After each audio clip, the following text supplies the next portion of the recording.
Rebonjour à tous, c'est toujours Thibaut de Mon Noël Nantais. Donc si vous regardez cette seconde vidéo sur les livraisons, c'est que vous souhaitez aller un petit peu plus loin, notamment ne pas être bloqué à un tarif fixe, peu importe le nombre de produits. Donc je vais vous montrer rapidement comment faire pour créer des règles de livraison avancées. Alors on va quitter donc l'expédition classique. On va retourner dans Paramètres. Paramètres d'expédition avancée cette fois. Voilà, et là on va aller dans Gérer les offres. Et dans Gérer les offres, on va pouvoir créer des règles spécifiques qui vont nous permettre de choisir des tarifs selon le nombre de produits qu'on a dans la commande. Donc, je peux ajouter une nouvelle offre. Je sélectionne la livraison standard. Et alors, première chose, si je le souhaite, je peux appliquer un tarif pour un produit particulier. Voilà, donc ici, vous pouvez commencer à taper le nom du produit et le retrouver dans la liste des produits qui sont liés à votre compte boutique. Et puis, vous pouvez sélectionner le produit. Par exemple, j'ai mon produit qui s'appelle Super Produit. Et sur ce produit-là, je veux appliquer une livraison plus importante parce que, par exemple, c'est un produit qui est volumineux et je sais que ça va être compliqué à envoyer. Donc, je peux mettre une livraison à 17 €. Je coche montant global des frais d'expédition, ce qui est extrêmement important et qui évite de cumuler les frais d'expédition. Donc, je le coche. Il faut toujours ajouter une description. Par exemple, je peux mettre ici livraison produit volumineux. Voilà. Et je l'ajoute.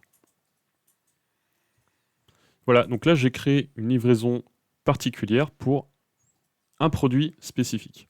Donc pour ce produit-là, dès que quelqu'un va l'acheter, c'est un coût de 17 € qui sera appliqué sur la livraison. Donc je peux créer une nouvelle offre maintenant, cette fois plutôt sur le nombre de produits que je vais envoyer.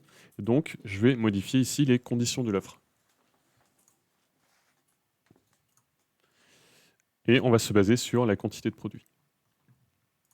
Donc on va dire par exemple que pour toutes les commandes de moins de 3 produits, c'est-à-dire les commandes de 1 et 2 produits, on va avoir un coût fixe de 8 € par exemple.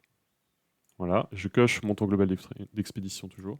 Et puis on ajoute toujours une description. Là, par exemple, on peut mettre le nombre de jours que la livraison devrait prendre. On a 10 pour l'acheteur. Voilà, et alors, vu que j'ai mis des règles pour les commandes de moins de 3 produits, bah, il faut aussi que je mette une règle pour les commandes de plus de 2 produits, c'est-à-dire les commandes de 3, 4, 5 produits, etc. Donc je choisis toujours livraison standard, hein, qui est la livraison sur laquelle on se base pour créer nos règles. On est toujours sur toutes les destinations, tous les produits, et on va encore une fois ajouter une condition sur le nombre de produits. Et cette fois, on va mettre plus grand que de produits. Voilà, description, on met toujours 3 à 5 jours. On met un coût fixe, et cette fois, je veux dire que pour plus de 2 produits, donc en fait, ça sera 3 produits et plus, on va mettre une livraison à 14 €. Et toujours en coche montant global des frais d'expédition. Et voilà, et là j'ai bien mes 3 règles de livraison qui sont en place et qui vont s'appliquer quand les vendeurs vont acheter mes produits. Voilà, si vous avez des questions, qu'il y a des choses que vous ne comprenez pas très bien à ce niveau-là, que vous n'arrivez pas à faire, n'hésitez pas à nous contacter directement et puis on pourra voir ça ensemble pour bien construire vos règles et être sûr que vous vendrez au bon prix. Voilà, je vous souhaite une bonne journée à tous et à très vite.